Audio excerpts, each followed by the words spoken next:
Welcome to today's session, titled Unheard Voices, Lifting Up the Impact of COVID-19 on Older Adults. Before we get started, I would like to go over a few items so you know how to participate in today's event. When you join today's webinar, you selected to join either by phone call or computer audio. If for any reason you would like to change your selection, do so by accessing your audio pane in your control panel. You will have the opportunity to submit text questions to today's presenter by typing your questions into the questions pane of the control panel. You may send in your questions at any time. We will collect these and address them during the Q&A session at the end of today's presentation. I would now like to introduce Lindsey Goldman, CEO of Grantmakers in Aging and moderator for today's webinar. Lindsey? Welcome, and thank you so much for joining us today. I'm Lindsey Goldman, the new CEO of Grantmakers in Aging. Grantmakers in Aging is a national membership organization that acts as a relevant and responsive network, resource, and champion for aging funders and aging investments. Our vision is a just and inclusive world where older people are fully valued, recognized, and engaged in ways that matter. We would like to thank the John A. Hartford Foundation for their support of today's webinar, and we will be making the slides and audio available on our website after the webinar at giaaging.org. At GIA, we work to amplify the voices of older people and issues of aging. Given the disproportionate impact that COVID-19 has had on older people, particularly older people of color, it's critical for leaders in public health and philanthropy to understand the perspectives of those who have been hardest hit and to use those perspectives to inform our pandemic response and recovery. Today, we will hear from two organizations who are elevating often unheard voices through research. Joining us today, we have Justin Barclay, Vice President of Analytics and Data Strategy at Tivity Health, Cindy Cox-Roman, Chief Executive Officer of HelpAge USA, and during the Q&A portion, we will be joined by Karen Jones, President and Chief Executive Officer of the National Caucus and Center on Black Aging and the National Caucus and Center on Black Aging Housing Management and Development Corporation, as well as Mr. Gulliford Bobo, Chair of the DC Commission on Aging. Thank you all for being with us. As mentioned earlier, you can enter your questions for our panelists at any time in the question box on the right-hand side of your screen. I will collect these and read them during the question and answer portion. So now I will turn it over to Justin Barclay. Justin? Thank you, Lindsey. Hi, everyone. Thank you for being here. Appreciate you taking your time out of your day to have this important conversation with us. I'm Dr. Justin Barclay. As Lindsey mentioned, I'm with Tivity Health. Next slide, please. Just a brief overview of who Tivity Health is for the few of you who may not know. We are a leader in fitness, nutrition, and social connection for older adults and have been for roughly 30 years now. Our flagship brand, the one you might know most, is Silver Sneakers. It today is home to nearly 18 million eligibles across the country. And we have a commitment to tell the story of these 18 million folks, to understand their lived experience. And many of the data we were able to collect in their partnership is what we'll be sharing today in the service of understanding what's left to be done around vaccination. Next slide, please. I'm going to go ahead and skip to the end and give you our key findings up front, because what I want to tell you the story of is a number of heroes. So this pandemic has unearthed many heroes in healthcare, in essential work, in science, caretaking, parenting, but also our older adults in many ways in this pandemic are heroes as well. These are folks who have fought through fear, isolation, misinformation to become vaccinated in great numbers. And what I'm very proud and very excited to share today is not only is the CDC reporting that roughly 83% of folks 65 and older have already been vaccinated with at least one shot. But among our population nationwide of predominantly Medicare Advantage members, those folks have been vaccinated to the tune of 93%.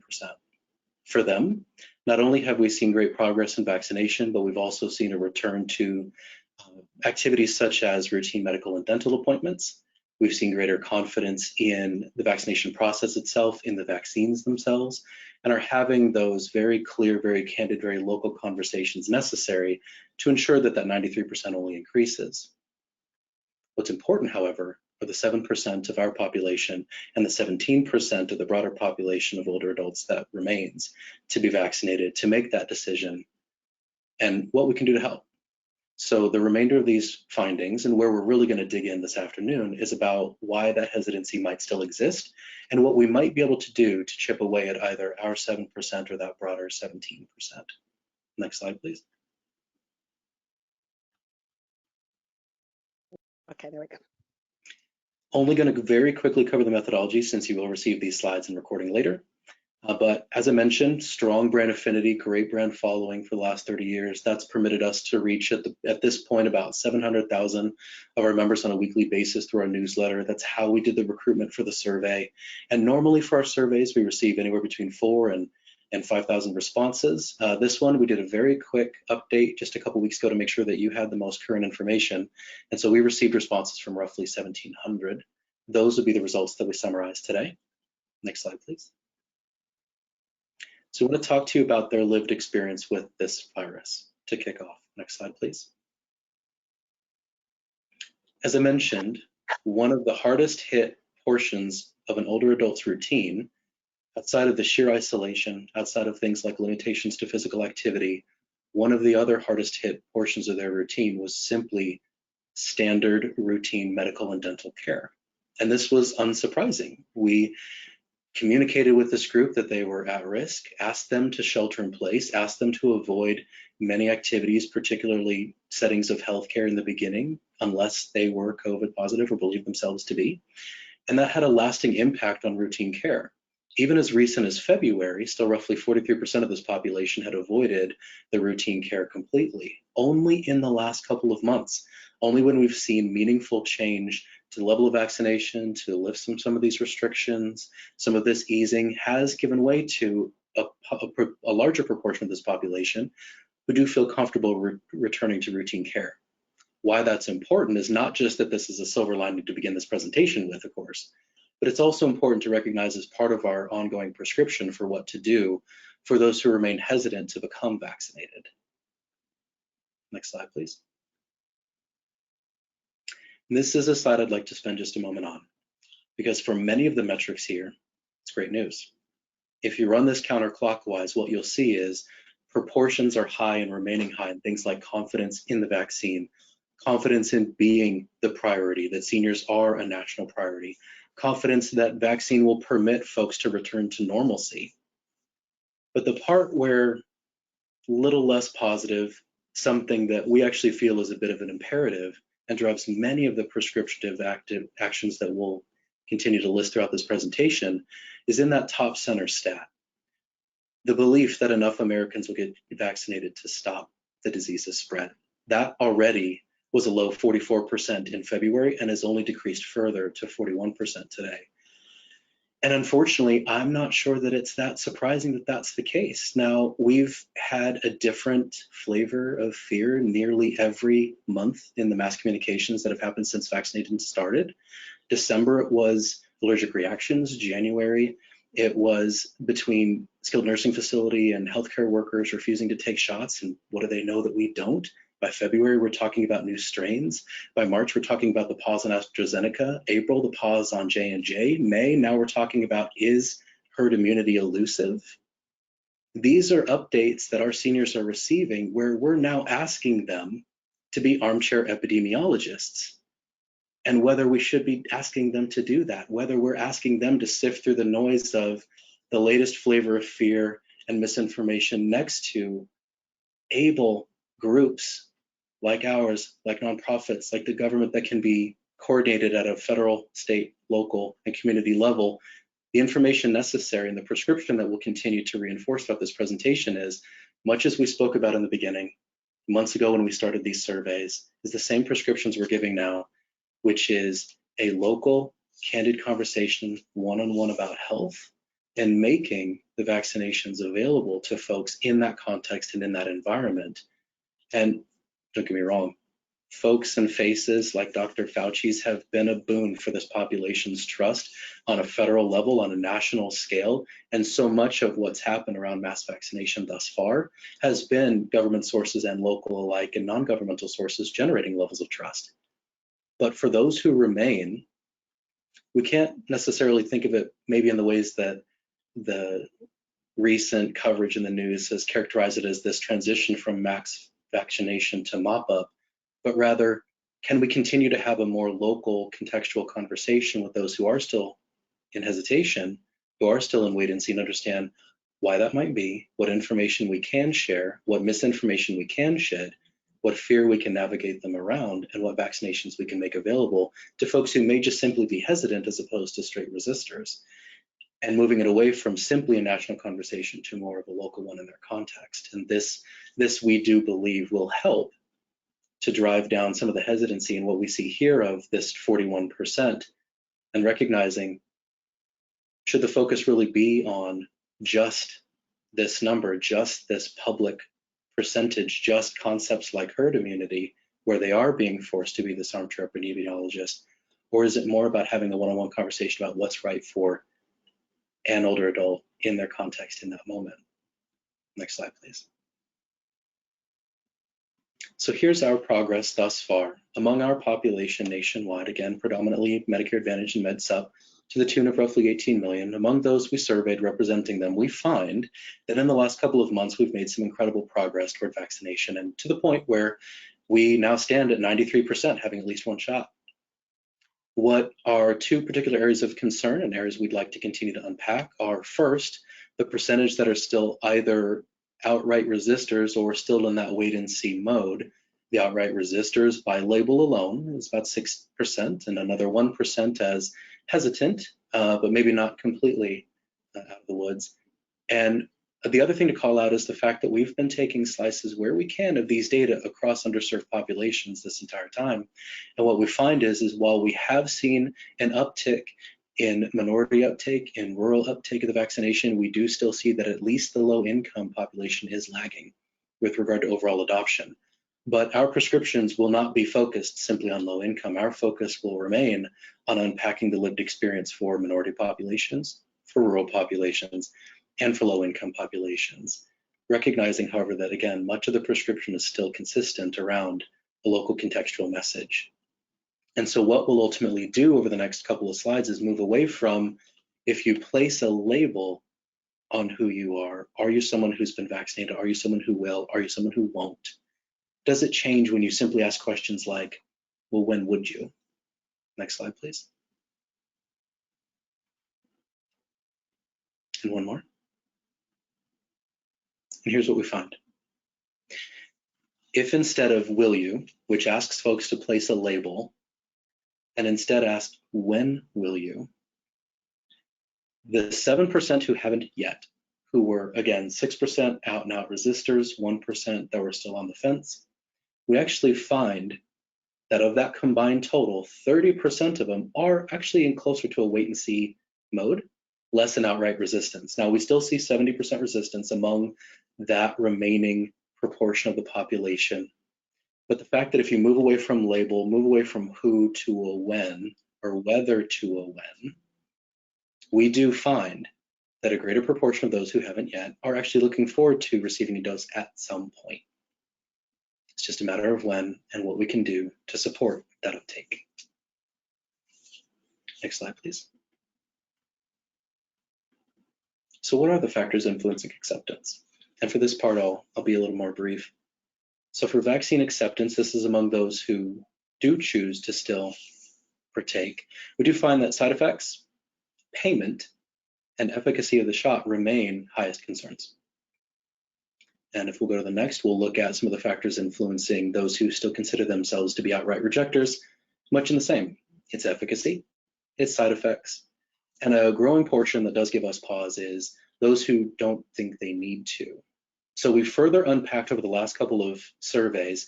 We had sort of an other write-in and tried to understand some of the themes under those other write-ins, the things we might have been missing as factors. And if we'll go to the next slide, we'll reveal what some of those themes turned to be, which included, I don't know that the ingredients are safe for my body.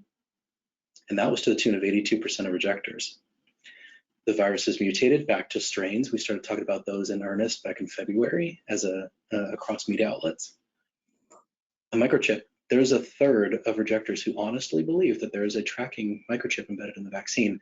But the one that has increased the most, the fastest among these new themes is this belief, this fervent belief by roughly a quarter of vaccine rejectors that if they've had the virus already, they don't need the vaccine, that they have just as much, if not more, protection from having had it than being vaccinated from it. So this again just overall plays into this combination of fear meets misinformation meets mistrust, and how we can have clear, candid, consistent communication. If you please go to the next, we'll look at the last factor affecting uptake. It's a combination of trust, and then we'll get into pay. Whether folks believe that they'll need to pay for this vaccine. So first on trust, you'll see that from February to April, the landscape has shifted. For the 7% who are left, who are predominantly by label resistors, there is almost no trust in governmental sources of information at this point. Among those who remain, government sources are not going to be your predominant sources of trust in information driving folks to become vaccinated. Now, this does not preclude the government from having a coordinating effect, from having a centralizing effect on the communication that is provided at a state and local level and a community level, nor does it prevent us from understanding how they can then be that centralizing force to push vaccination and actual shots into physicians' offices, clinics, pharmacies, but just as a source of trust, of information. This will not be the primary for those who remain. And if we go to the next, we also looked at the same for non-governmental sources and found that really, if you look at when we say federal to state to local to community, what we mean is predominantly physicians and pharmacies. So the only place where we see a hint of possibility for a difference in trust among rejectors and among those who remain, who maybe are just in wait and see, is those physicians, those pharmacists, the folks that are already part of their ongoing health conversations, the folks they're already discussing their care with on a regular basis, the folks they visit most frequently. And again, as we mentioned in the beginning, routine medical care is returning, routine dental care is returning. So if those appointments are returning, and physicians and pharmacists are those who they trust the most, it's a considerable opportunity for us to unpack the rest of the wait and see audience. And finally, if we can advance one more, I mentioned the expectation to pay. And even today, regardless of the communication that's been had, we do see that roughly a quarter of those who have not received a vaccine just yet still believe that they will have to come out of pocket. And our detail shows that it's really an expectation of not just paying for a physician's time or parking at a football stadium, but it's actually for the injection itself. So finally, we're going to cover two very brief points. One is, so what have we been doing to help? Next slide, please. And we've been sharing our data with key industry and advocacy groups. We've been tapping into experts to elevate our data and its impact. We've been sharing these results with groups like yours, and as many opportunities as we can take to sort of spread the word of what remains, we have been. And finally, publishing a white paper with our partners at Avalere, just to enhance the credibility and visibility of what findings we've collected from last fall to today. And finally, last slide, please. So what is our recommendation? Well, our recommendation is we cannot overlook our most vulnerable population, our seniors, and we certainly cannot overlook the underserved. The very same folks who needed this the most in the beginning still remain the folks who need it the most today. And a lot of the same challenges that brought hesitation in the beginning are all the same challenges to today. Mistrust, fear, misinformation. These are considerable challenges to credibility and considerable challenges to uptake when you have a population who still believes if it's something like potentially elusive herd immunity that's being presented now as the issue, maybe that's not the area of focus for this population. If the necessity to pay is still an issue, the necessity to register and get to a venue for vaccination is still an issue. Just understanding the efficacy and how the vaccine works and whether it's good for their particular health in their context is still the issue. Those are the conversations that still need to be had. It's not necessarily just a federal or state or local, but it is a community imperative at this point. So we're saying, let's look for ways to provide equitable access to vaccines in minority, underserved, and rural communities. Let's create partnerships with community organizations to provide transportation where needed, but let's also bring it closer to them and increase distribution of vaccines in those areas and offer convenient locations such as those very same sources of trust, physicians, pharmacies, local clinics, where they're already having the conversation about their health context on an individual basis. And so to sort of summarize what we've covered, our own CEO, Richard Ashworth, has recently noted the path to pandemic recovery for seniors requires a robust, reliable healthcare infrastructure. And this includes sound and effective communication, trusted resources, and solid strategies to meet the needs of seniors beyond the pandemic. And with that, I'm going to turn the mic to Cindy with HelpAge USA.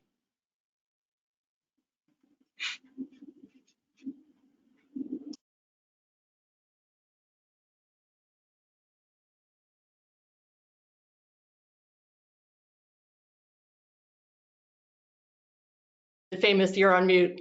Thank you, Justin, appreciate it. And I'd like to thank Lindsey and Grantmakers in Aging for this opportunity to lift up the voices of older Black adults on COVID-19 and the vaccines.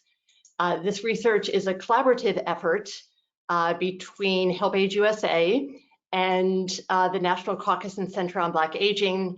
My colleague Karen Jones has been instrumental, and she will join me for the Q&A. I also wanted to thank Mr. Gulliford Bobo, chairperson of the DC Commission on Aging, for his insights and partnership each step along the way.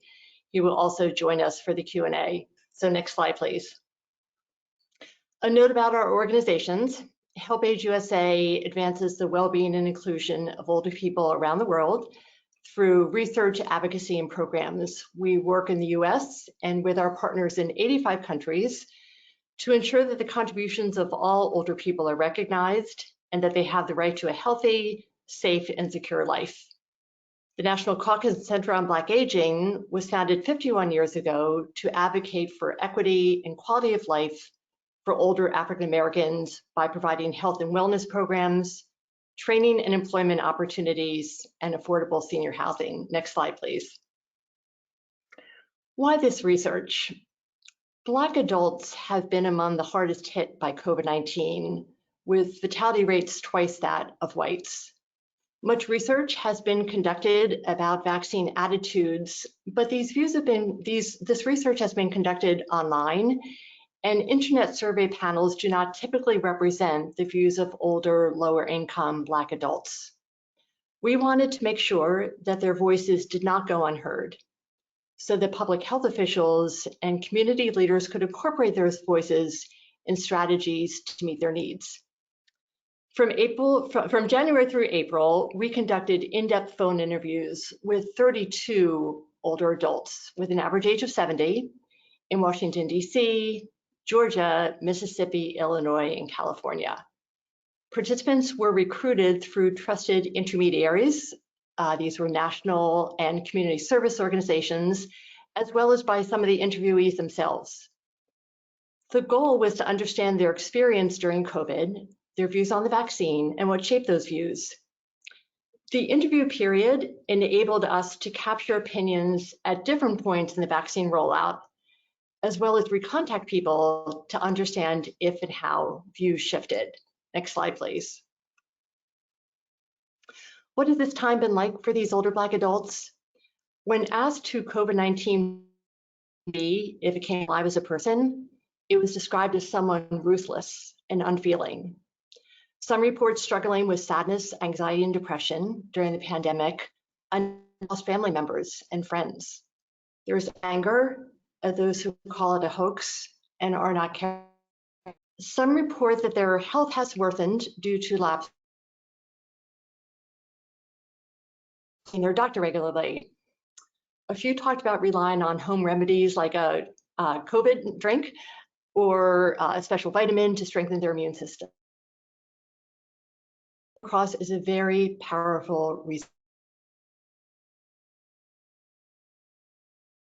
resilience. many talked about finding ways of coping and finding strength in Black adults have a lifetime of experience with an unequal system, so they are skilled at finding their way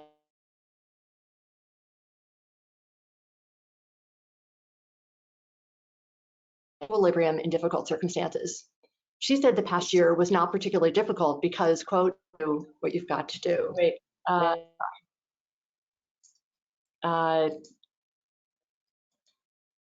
Was that sorry, I don't know, an issue on my end. Is that okay? Cindy, this is Keely. So we are having a little challenge with your audio. If you can please just take a second to dial in and then we'll resume. My apologies to the attendees, but I just want to make sure that everyone can hear properly. So we'll just give you a second to do that. Okay.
Hi, can everyone hear me? Hi, Hi, can everyone hear me now? Yes, we can hear you, but we can't see you. Okay. Just one second.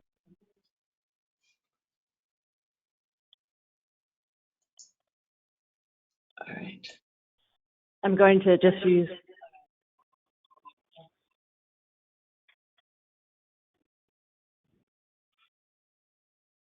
You can just click on your camera on the control panel, Cindy. Okay, I'm just trying to. I'm getting it.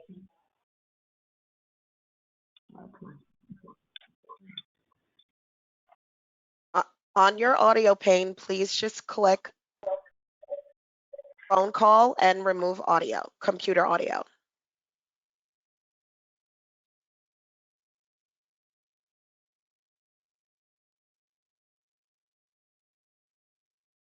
It's okay, Cindy, why don't you just talk through the slides and we'll figure out the camera later.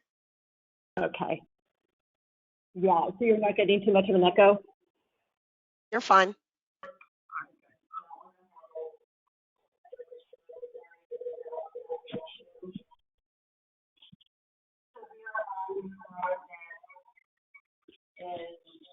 Cindy? Yeah. Can you please change on the control panel, your audio? You're still on computer audio, although you're on the telephone.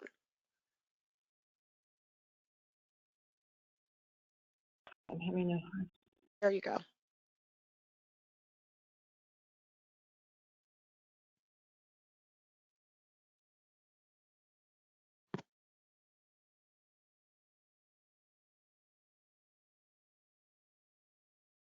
So That's better. You can that. continue. Okay. Yeah. Mm-hmm. So what's the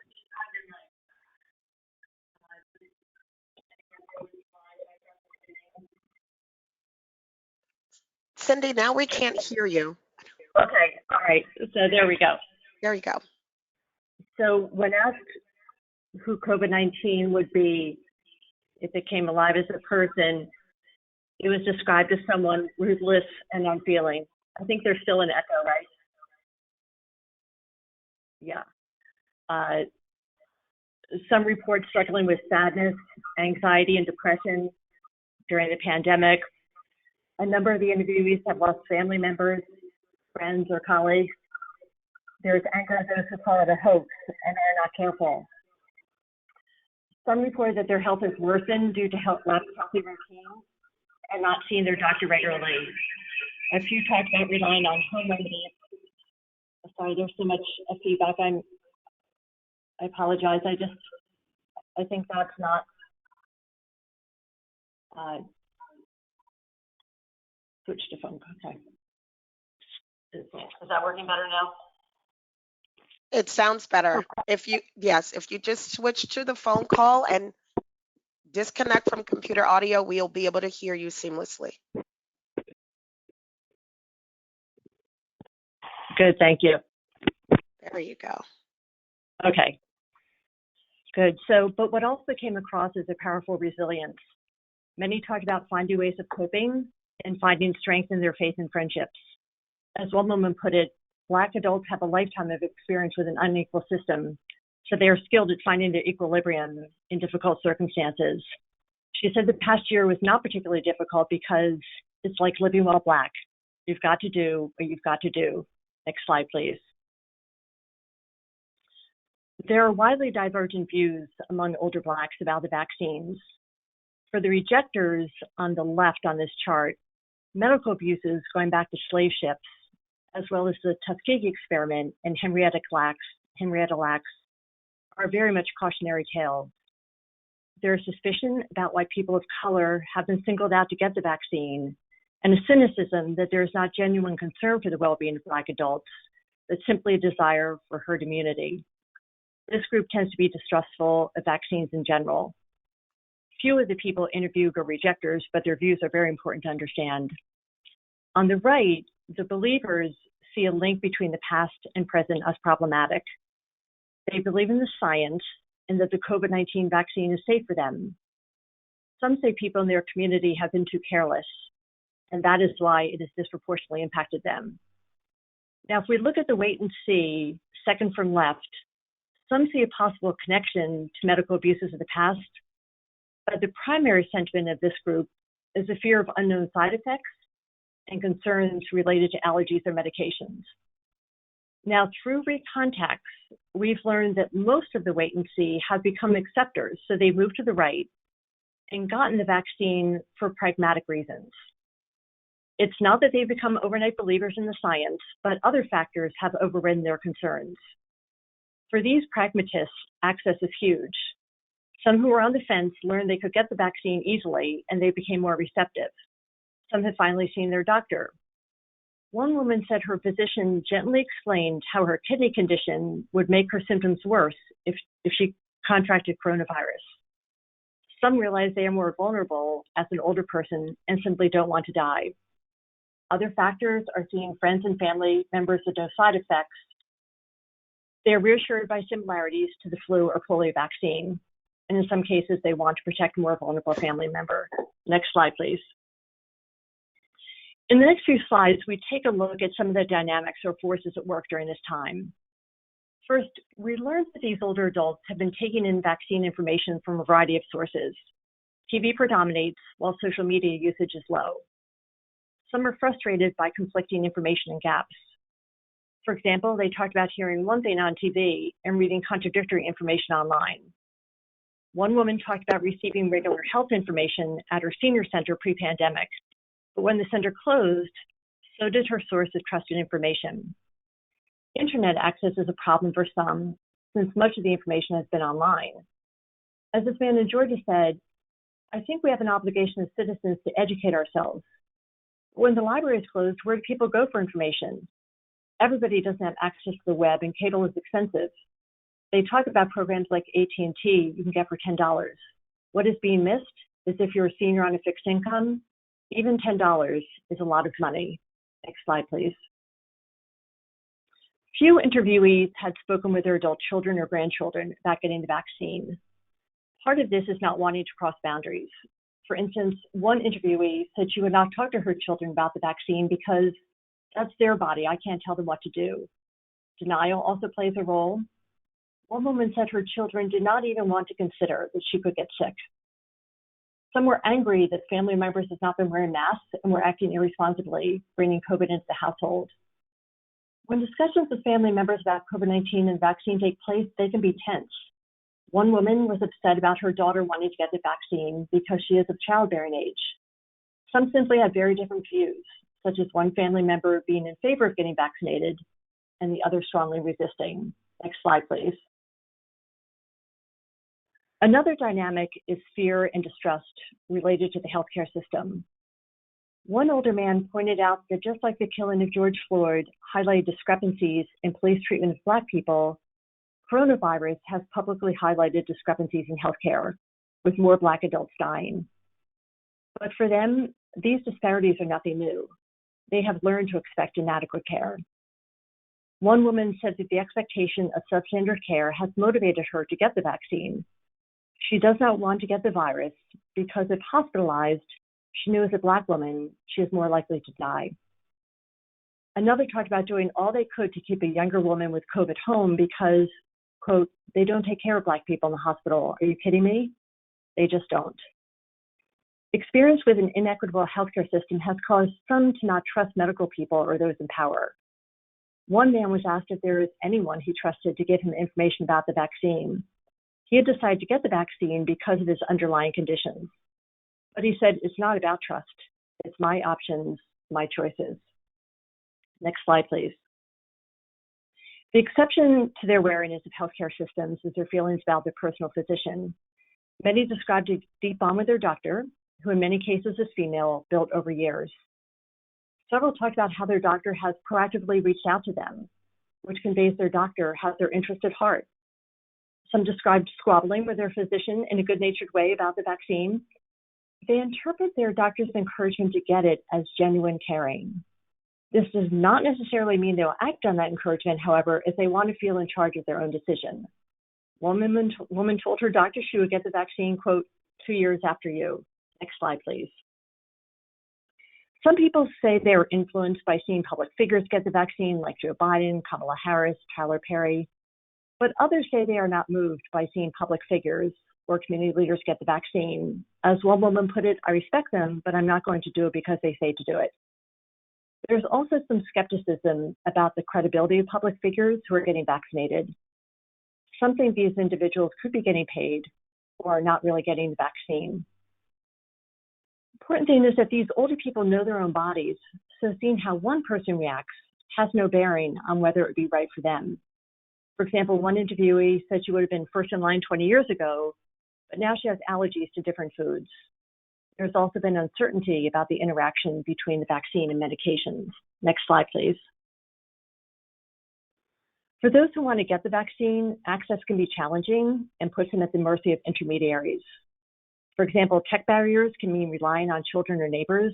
One woman was upset that she had to depend on her dialysis center or her doctor's office to let her know when it would be available. She was concerned they were not advocating hard enough for her and other high-risk patients to get access.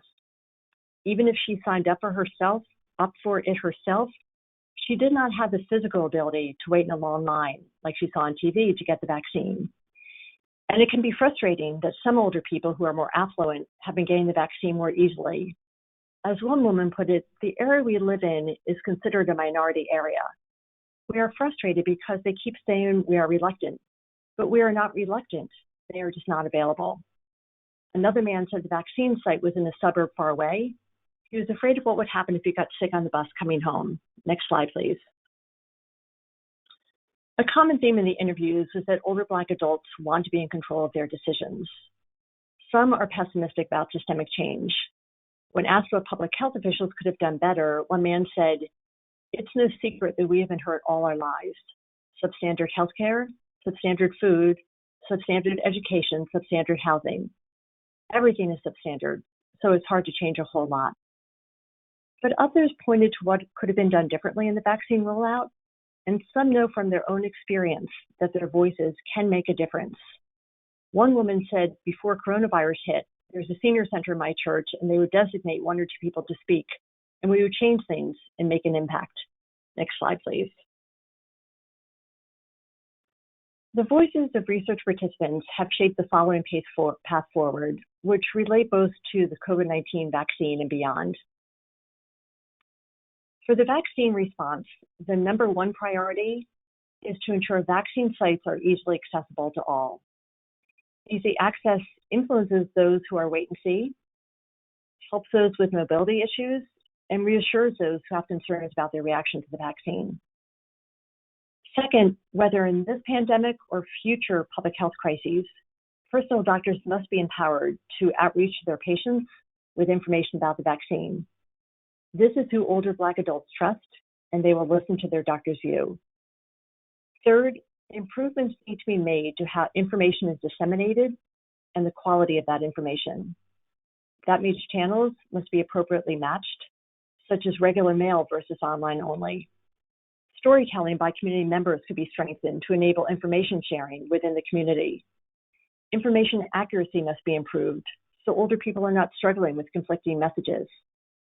Small group sessions could be scheduled at senior residences where community health professionals can hold a Q&A and provide information relevant to the needs and concerns of older adults, including why underlying conditions heighten risk. Information sharing should continue post-vaccination to provide ongoing guidance about how to protect themselves. And fourth, rising vaccine rates among Black adults should be broadly communicated. Hearing about hesitancy can only reinforce concerns about the risk. But there are bigger issues which must be addressed and require a larger discussion. First, families must be better equipped to talk about health issues that affect each of them without excessive fear, denial, or tension. These approaches must be co-developed with Black families. Second, adults who feel at the mercy of intermediaries or are pessimistic about the possibility of systemic change must be empowered through self-advocacy and technology skill development. An intergenerational approach could build empowerment across generations. Third, Black adults must be engaged in co-developing strategies to address healthcare disparities within communities. This is essential to building trust and ensuring that solutions reflect their voices and needs. We look forward to working with older Black adults to chart the path forward and welcome collaborators and partners. I'll end with a big thank you to our research participants for sharing their deep wisdom, experience, and insights. Thank you. Lindsey, I'll hand it back over to you. Thank you so much, Cindy. We're going to start with our question and answer period. So if everyone could please put your cameras back on, all of the speakers, if you're able to do that.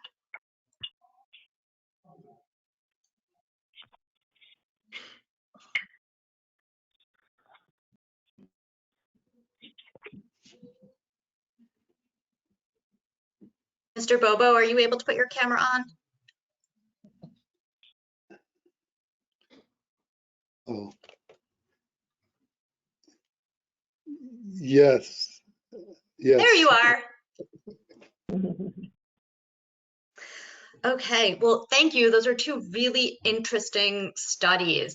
I wonder if Cindy and Justin, if you could both comment on your samples, just because, you know, Justin, you had a really strong rate of vaccine uptake. And I'm curious to know, how did you collect the information? Because as Cindy said, there is an affordability and accessibility issue related to technology. Were you collecting surveys exclusively online? And if so, do you think that skewed your sample in some way? Yeah, it's a great question. Thank you for asking. And one of the reasons why I was so excited to be here today and to present alongside Cindy is because our studies strategies were so very complementary.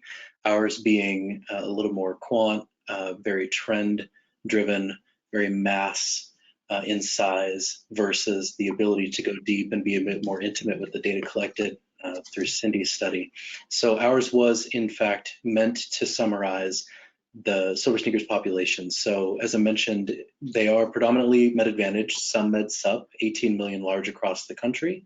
They are a population who is predominantly connected to the web, to mobile. We have great technology uptake.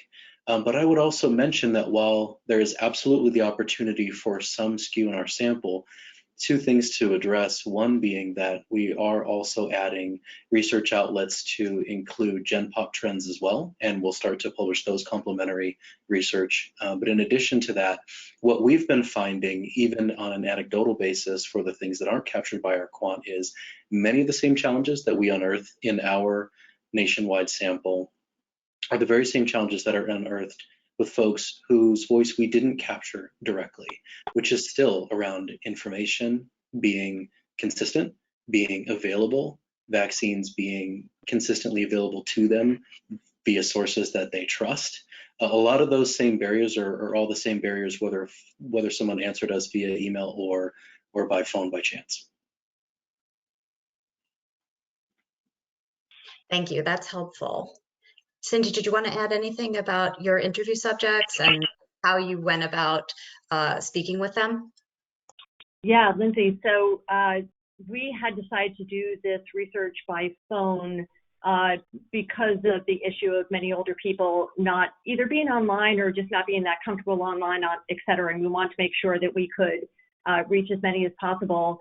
And the process was that we worked through trusted intermediaries, as I said, groups like Iona Senior Services in DC, Contra Costa Health Services, the National Caucus and Center on Black Aging.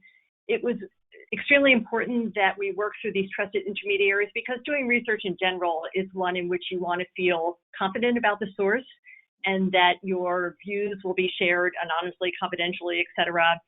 So it was a very intensive process to recruit people, but we felt that by doing it by phone, that was one way to ensure that we were getting a broad array of voices from different places. In general, we found that people were eager to speak for the reason that we started off saying older people are often not asked to share their views, particularly lower income adults. So for many, it seemed to be a very welcome opportunity to answer questions that they're not normally presented with. And can you talk about how you worked with Karen Jones and Mr. Guilford Bobo a bit? Sure. So we have all been connected from the very start, and they knew that our interest was, so as HelpAge USA, our interest is always in bringing the voices of older people and leading with those voices. And so we wanted to make sure that we were working, engaging with other groups and other people from the start that could really help us not only ensure that the recruitment went well, but make meaning of the findings as we went along. So for example, Mr. Bobo was involved in helping us recruit participants in Washington, DC. He reached out to people who reached out to other people. And similarly with Karen, with NCBA.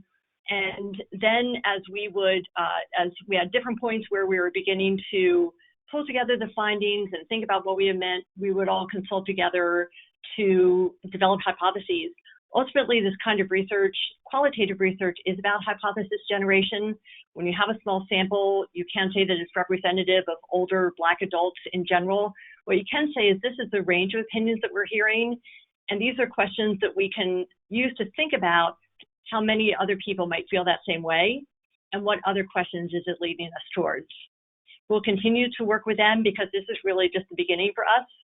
I would say one thing about this research is that COVID has, my mind always goes back to the older man who said that COVID-19 has pulled back the curtain on healthcare disparities. And so this is much more than just about COVID. This is really about bigger disparities and trust issues within different communities. And so we consider this really the beginning of the process, is to hear and then lead with older people's voices, working together with Mr. Bobo, Karen, and other partners. Mr. Bobo and Ms. Jones, do you want to add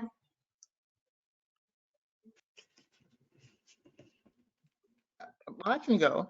Well, we've certainly found that this is important. This is information that not only we can use in furthering our public policy progression. We want to make the biggest thing that has happened with this is not only obviously the death and the high hospitalization that's happened among older African Americans and communities of color, but it's very important that we have this kind of information moving forward to really put a spotlight on how we have to address health disparities and how we have to make our health system much more accessible and trusted for our communities of color. So I appreciated being a part of this because the more information and the more data that we have, even though this isn't new, this is decades old, we've been saying the same thing. I think the pandemic, if there's anything good, if you can think of it, that came out of it, it really did spotlight where we have our deficits in this country, and we've got to work on those. Yes. I agree with Ms. Jones and Ms. Cox-Romaine that this is really a starting point for addressing the issues that we've seen through this pandemic. And by doing that, we know that that inequity in healthcare, the inequity in the digital divide, all these things have to be addressed, because if we become isolated or anything near this again, we're going to have to have a better response to what than we had this time. And hopefully we won't lose the thousands and thousands that we lost this time. Thank you.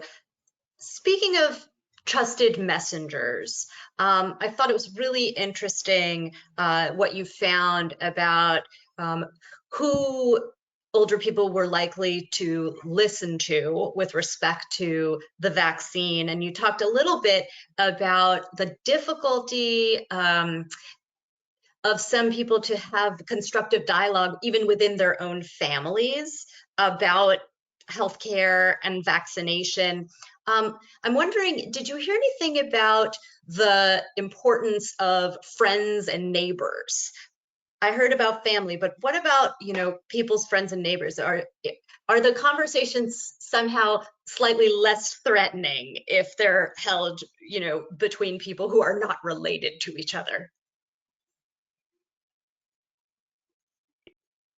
Lindsey, I'll jump in and sorry, Mr. Bobo. Yeah, I was going to say we did hear that. Those seem to be easier, but Mr. Bobo, go ahead and elaborate on that. Yeah, I think that as time went on, that became a factor. I can relate personally where I've heard seniors decide to take the vaccine and decide to take the safety precautions because all of their peers or the people that in their circle had taken the vaccine and had begun to take precautions. And they felt in order to participate in these or to continue to participate in these different activities, that they would have to join in the vaccine portion of it. And I just want to add to that, please keep in mind that just like any other race, we're not monolithic.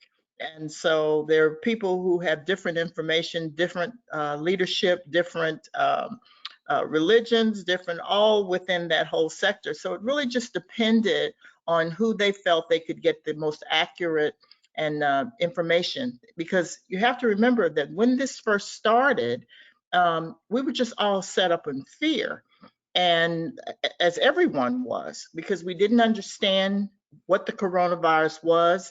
And early on, we had to deal with misinformation like 5G was causing coronavirus. There was a lab that made a special, all kinds of information that we had to try to offset to even get to getting people to understand why it was important to take the vaccine to not only protect themselves, but their families and their communities. So we had a lot of work to do in that area of just dispelling the myths. And I will say, and I'm not trying to get political, but the leadership at the time kept downplaying it. And just, and so we had to work with, well, it wasn't really that important. Only a few people were going to get it. And, we went through all of that process. So I'm so glad to know that, all these months later, we have a real vigorous effort to get people to understand, even if we have these hiccups like the Johnson & Johnson and what have you, people understand and they hear from their friends, their neighbors, their ministers, people that they trust, not the celebrities necessarily, or, but the people within their own communities who they trust. And they said, well, they got it, they're okay. They didn't have those kind of side effects that we had heard about. And so I want to do the same thing. And we're very pleased that we're moving forward on that.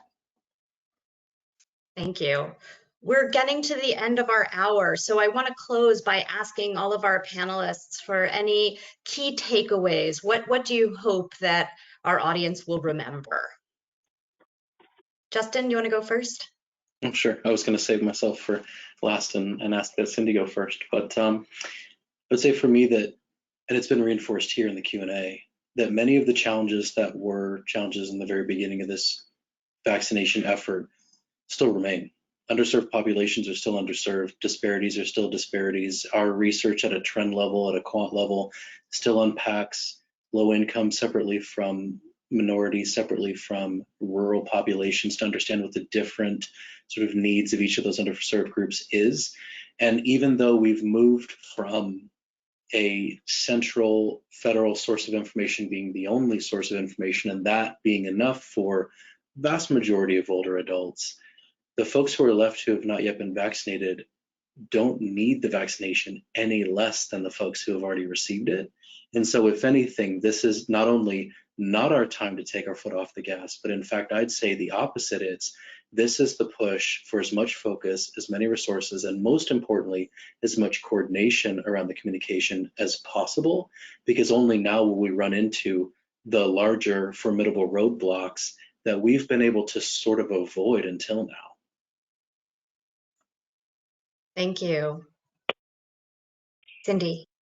Yeah, I would say there is a quote from one of the research participants who, in doing this research, said the ones with the most historical context, the most experience, and the most knowledge are the ones you want to ask when it comes to these issues about COVID, about what has informed people's views, etc.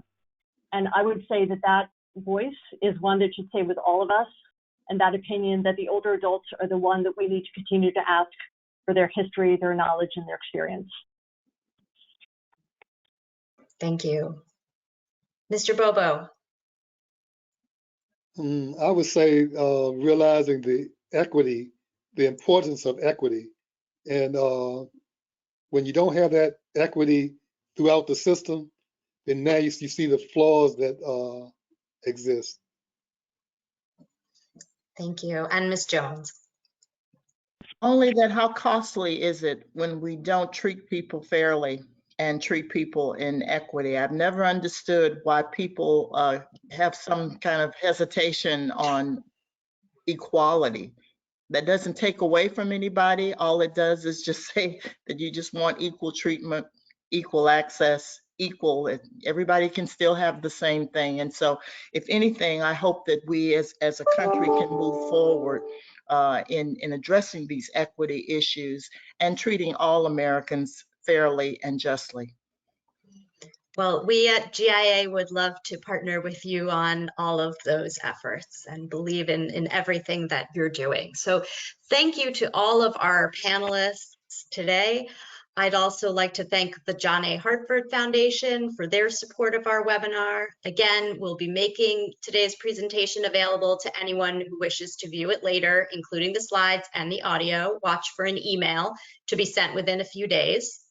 We have several other webinars coming up in the next few weeks, including our next session on May 11th, Tools That Heal, Core Competencies for Frontline Complex Care Providers at 2 p.m. Eastern. And you can learn more on our website, giaging.org.